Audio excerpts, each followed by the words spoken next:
A very good morning to all of you. And now let's start with SAMIS, that is System Analysis and Management Information System. We have already been doing a lot of things and we are already in Unit 6. तो unit 6 में हम लोग पहुंच चुके हैं, काफी कुछ हम लोगों ने कर रखा है और इसके बाद जो है बहुत ज्यादा कुछ ऐसा नहीं है जो बाकी है। तो आप लोग अब जो है टाइम वेस्ट बिल्कुल भी ना करें और जितनी भी क्लासेस हो रही हैं उसके सारे नोट्स वगैरह सब प्रिपेयर करके प्लीज बी रेडी कि सब कुछ जो है आपका सही समय पर हो जाए। हो सकता है कि आप लोगों का रिजल्ट वगैरह आ जाए इस मंथ में और उसके बाद फिर जल्द ही आप लोगों का कुछ एग्जाम शेड्यूल निकाल दिया जाए।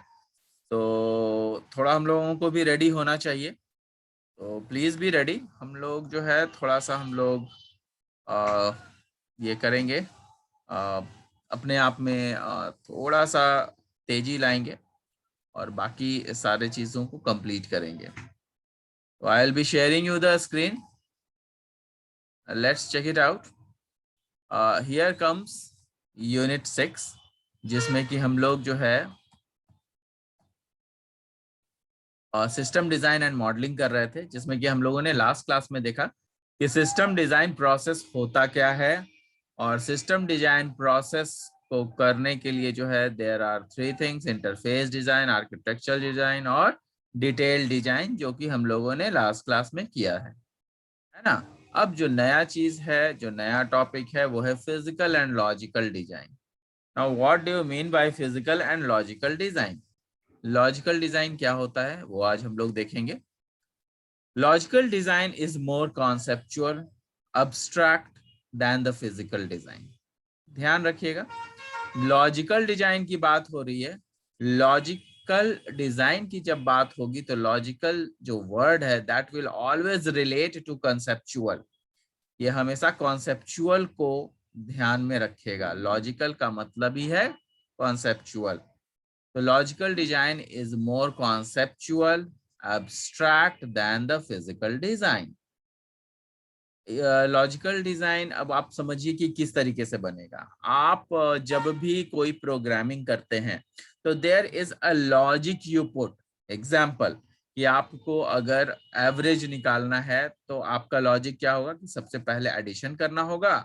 एडिशन के लिए कोड लिखेंगे और एडिशन के लिए जब हम लोग कोड लिख देंगे तो उसके बाद हम लोग क्या करेंगे, एडिशन के लिए जब हम लोग कोड लिखेंगे तो उसके बाद फिर हम लोग उसके ऊपर उस पे बेस्ड हम लोग क्या करेंगे कि एवरेज का कोड लिखेंगे और वो एवरेज को रिलेट करेगा किस पे, वो एवरेज को रिलेट करेगा इससे जो लॉजिकल डिजाइन है उस पर जो है आपको रिलेट करेगा कि आखिर लॉजिक क्या लगने वाला है जिससे कि फिर एवरेज निकलेगा। लॉजिक क्या लगने वाला है जिससे कि क्या निकलेगा, एडिशन निकलेगा। तो ये लॉजिक है। तो लॉजिकल डिजाइन को हमेशा जो है इसी कंसेप्ट के आधार पर बनाया जाता है ताकि हमें कहीं से भी कोई और प्रॉब्लम बाद में फेस ना करना पड़े। तो logical design is more conceptual, abstract, abstract मतलब बहुत ही संक्षिप्त, than the physical design. Physical design के मुकाबले लॉजिकल डिजाइन बहुत कॉन्सेप्चुअल होता है, बहुत संक्षिप्त होता है। In logical design, we check out the logical relationship among the objects. अब लॉजिकल डिजाइन में जो है हम लोग लॉजिकल रिलेशनशिप ढूंढते हैं सारे ऑब्जेक्ट्स के ऊपर। ऑब्जेक्ट्स क्या होते हैं? ऑब्जेक्ट्स क्या होते हैं सो आप लोग ध्यान में रखिएगा कि ऑब्जेक्ट्स क्या होते हैं। ऑब्जेक्ट्स का मतलब ही होता है, आप लोग पढ़े होंगे सी में भी जब आपको पढ़ाया गया होगा, तो ऑब्जेक्ट्स हम लोग जो यूज करते हैं जैसे वेरिएबल्स। तो variables are being utilised at different places. बहुत जगह पे वेरिएबल्स जो है यूटिलाइज किया जाता है। तो वो वेरिएबल्स जो है कुछ और नहीं है बल्कि वो ऑब्जेक्ट्स कहलाते हैं। तो ये ऑब्जेक्ट्स काफी इम्पोर्टेंट चीजें होती हैं। क्यों? क्योंकि इन्हीं ऑब्जेक्ट्स के अराउंड हमारा प्रोग्राम्स हमेशा रन करता रहता है या घूमता रहता है। तो हम लोग कुछ और ज्यादा नहीं करते हैं, हम लोग उसी ऑब्जेक्ट्स को लेते हैं जिन ऑब्जेक्ट्स की जरूरत आने वाले दिनों में ज्यादा होने वाली है। ठीक है, तो इसलिए जो है हम लोग उन ऑब्जेक्ट्स को ही ध्यान में ज्यादा रखते हैं जो हम लोग यूज कर रहे हैं। तो in logical design we check out the logical relationship among the objects.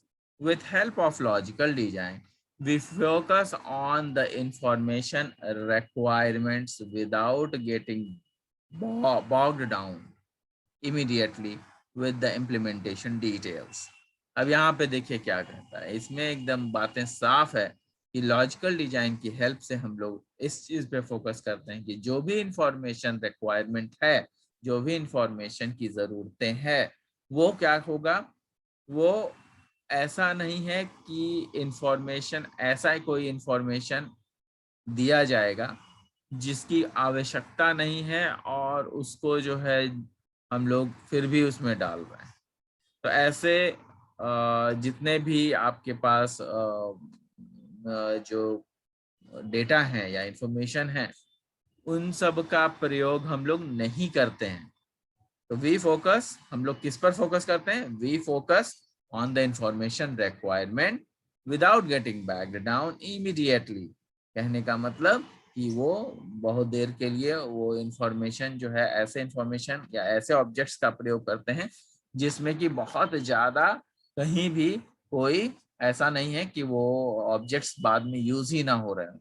वैसे ऑब्जेक्ट्स का यूज करते हैं, वैसे का रिक्वायरमेंट्स होता है जिसमें कि जो है बहुत जल्दी जल्दी जो है आपके ऑब्जेक्ट्स वगैरह का यूज ज्यादा हो। With implementation details here in logic,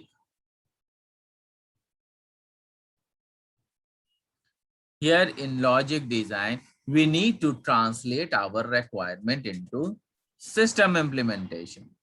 अब यहाँ पे देखिएगा कि जो लॉजिकल डिजाइन है, जो लॉजिकल डिजाइन है वो, उस पे हम लोग क्या करते हैं, जो लॉजिकल डिजाइन है, we need to translate our requirement into the system implementation.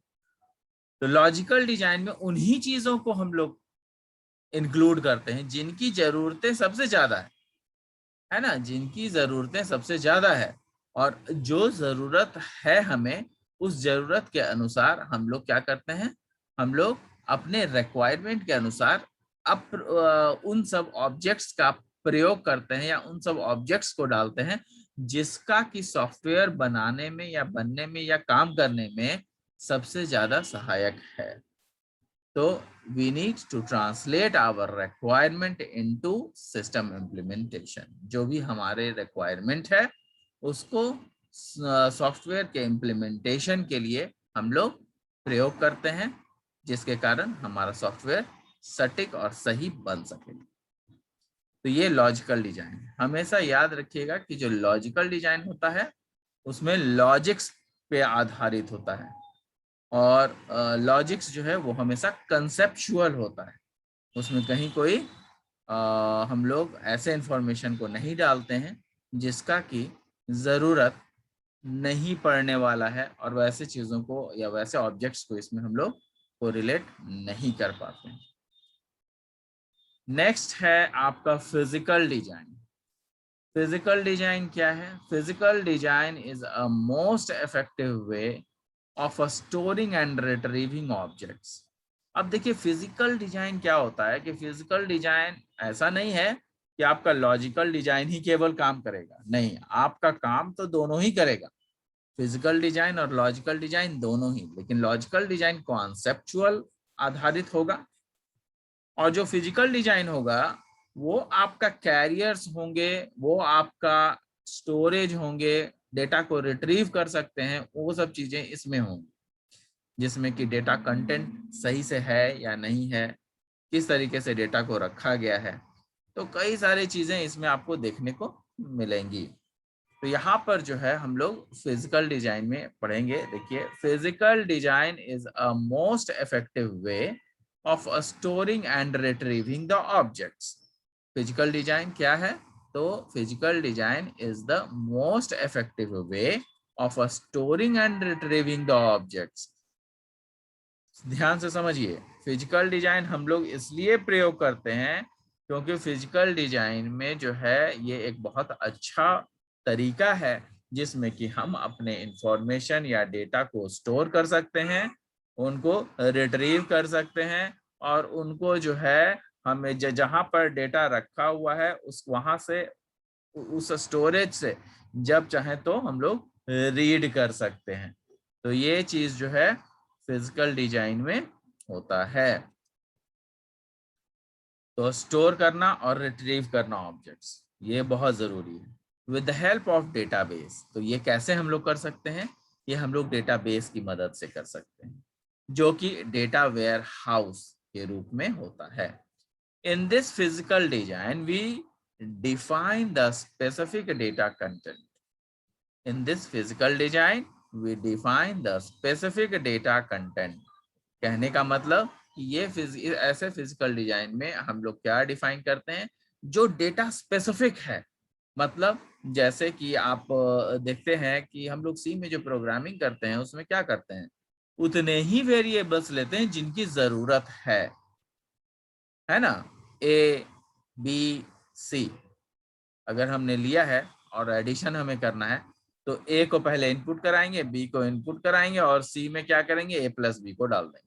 उसके बाद हम लोग डी ई एफ नहीं लेने वाले हैं, जरूरत नहीं है ना। तो जब जरूरत नहीं है तो ऐसे चीजों को हम लोग नहीं लेंगे। अब यहाँ पर ये चीज तो कॉन्सेप्चुअल आ गई, जो मैंने अभी आपको बताया ये कॉन्सेप्चुअल आ गया। अब यहाँ पर जो फिजिकल डिजाइन है वो क्या है? तो इसी डेटा को हम लोग बैकएंड में, मतलब फ्रंट एंड और बैक एंड दो अलग अलग चीजें होती है। अब बैकएंड में हम लोग क्या करेंगे कि एक डेटाबेस का डिजाइनिंग करेंगे और डेटाबेस के थ्रू हम लोग डेटा को लेंगे, है ना। तो डेटाबेस के थ्रू हम लोग जब डेटा को रिट्रीव कराएंगे तो उसके अनुसार क्या होगा कि हम लोगों का जो फिजिकल डिजाइन है वो डेटाबेस से एक्चुअल डेटा को रिट्रीव करेगा और फिर उसको यूटिलाइज करेगा फ्रंट एंड में। मतलब बैक एंड में जो डेटा रखा है उसको यूटिलाइज किया जाएगा फ्रंट एंड में, और उसके अनुसार जो जब फ्रंट एंड में काम हो रहा होगा तो वो डेटा बैकएंड से लेकर के और फ्रंट एंड में लाएगा और डेटा को सुरक्षित बैकएंड में रखेगा भी। तो in this physical design we define the specific data content, relationship between the groups of data, मतलब बहुत सारे अगर ग्रुप डेटा के समूह हैं तो उसके बीच में क्या रिलेशनशिप है वो भी दर्शाएगा। वही नहीं बल्कि आपको ये भी बताएगा कि आपका जो रिलेशनशिप है डेटा के साथ वो की उसकी फ्रीक्वेंसी क्या है, कितनी बार वो यूज हो रहा है। अगर उसमें कोई चेंजेस करना है तो वो भी कर सकते हैं। डेटा इज ये जो फ्रीक्वेंसी का मतलब ये होता है कि डेटा आखिर कितनी बार यूज हो रहा है। बहुत बार अगर यूज हो रहा है तो वो डेटा काफी इंपॉर्टेंट है। तो इन सब चीजों की फैसिलिटीज हमारे डेटाबेस में मिल जाती है ना, तो जो कि बैकएंड के लिए काफी सहूलियत होता है। तो relationship between groups of data and the frequency with which data is refreshed, है ना, with which data is refreshed. Physical design should be oriented towards the need of the end user. तो जो फिजिकल डिजाइन है वो हमारे जरूरतों के अनुसार, मतलब जो हमारे क्लाइंट हैं, जो हमारे यूजर्स हैं, जिनको ये डेटा चाहिए उनके अनुसार जो है हम लोग इस फिजिकल डिजाइन को हम लोग बनाते हैं। तो physical design should be oriented towards the need of the end user. तो यहाँ पर जो फिजिकल डिजाइन है और जो लॉजिकल डिजाइन है ये काफी अच्छा रोल प्ले करता है और काफी सहूलियत देता है किसी भी चीज को बनाने, मतलब किसी भी सॉफ्टवेयर को बनाने में। तो यहाँ पर आपका ये जो आपका चैप्टर है वो खत्म हो जाता है। तो थोड़ा सा जो है हम लोग एक बार फिर से इसको हम लोग देख लेते हैं।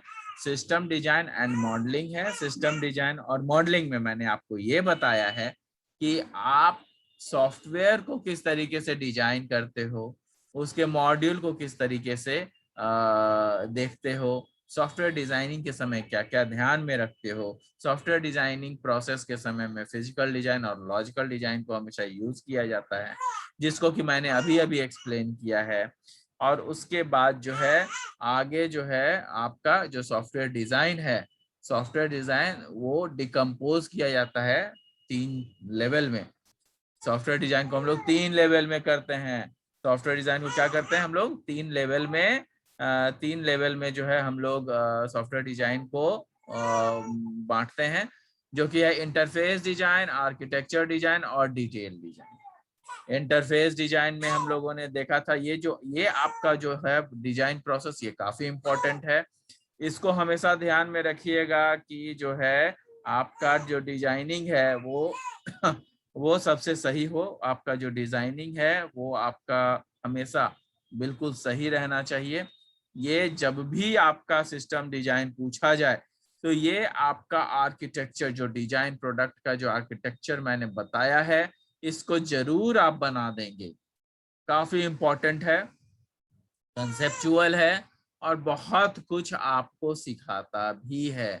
तो याद रहे, this is very much important for you. और उसके बाद यहाँ पर मैंने जो है इंटरफेस डिजाइन बताया है। Interface design is what is the front end design, जिनके थ्रू हम लोग अटैच करते हैं अपने डेटा को। यहीं से फ्रंट एंड की डिजाइनिंग हो जाती है और उसके बाद उसके आर्किटेक्चर को डिजाइन करते हैं कि आखिर ये कैसे बनेगा। और आर्किटेक्चर डिजाइन मैंने यहाँ पे शो भी किया हुआ है। देखिए आर्किटेक्चर डिजाइन है जो कि abstract design, interface design, component design, data structure design सबको ध्यान में रख करके बनाया जाता है। नेक्स्ट लेवल है आपका जो आपका सिस्टम डिटेल डिजाइन है, वो आपका दिखाया जाता है कि ये डिटेल डिजाइन में क्या है कि डिटेल डिजाइन जो है वो स्पेसिफिक होता है बहुत सारे इंटरनल एलिमेंट्स के को रिलेट करके। तो ये क्या करता है, ये जो है आपका स्ट्रक्चर, प्रॉपर्टीज और रिलेशनशिप को दर्शाता है। तो ये डिटेल्ड डिजाइन जो है वो आपका फिजिकल डिजाइन, मतलब कि जो आपका आर्किटेक्चरल डिजाइन है और जो आपका इंटरफेस डिजाइन है, ये दोनों को ध्यान में रखते हुए बनाया जाता है। फिजिकल डिजाइन और लॉजिकल डिजाइन मैंने अभी आपको समझा दिया है। तो आई एम होपफुली आप लोगों को सब कुछ समझ में आ गया होगा। एंड मुझे ये लगता है कि जो नेक्स्ट यूनिट है इनपुट एंड आउटपुट, इसमें भी काफ़ी चीज़ें हैं जो कि आपको पढ़नी है। तो इनपुट एंड आउटपुट के लिए जो है हम लोग नेक्स्ट क्लास में शुरू करेंगे। और ये 6th यूनिट मैंने ख़त्म कर दिया है। आप लोग इसको पढ़ें, स्क्रीनशॉट लेना है स्क्रीनशॉट ले लें और इसके बाद इसका लिख लें, इसको ज़रूर से लिख लें, ठीक है। तो ये नोट्स आपका तैयार होता चला जाएगा। तो thank you guys, thanks a lot, will meet in the next class. बहुत ज़्यादा कुछ जो है नहीं बचा हुआ है। अब आपका सिलेबस जो है मैं बहुत जल्दी जो है फिनिश भी करने वाला हूँ। बहुत जल्दी नहीं, मतलब it will take some time, क्योंकि आपका 10 यूनिट है। तो 10 यूनिट में से मैंने 6 यूनिट खत्म कर दिया है। अब 7th यूनिट में हम लोग घुस जाएंगे, तो 7th यूनिट में भी काफ़ी कुछ है। So thank you guys. Thanks a lot. We'll meet in the next class. Hopefully I am able to explain you everything.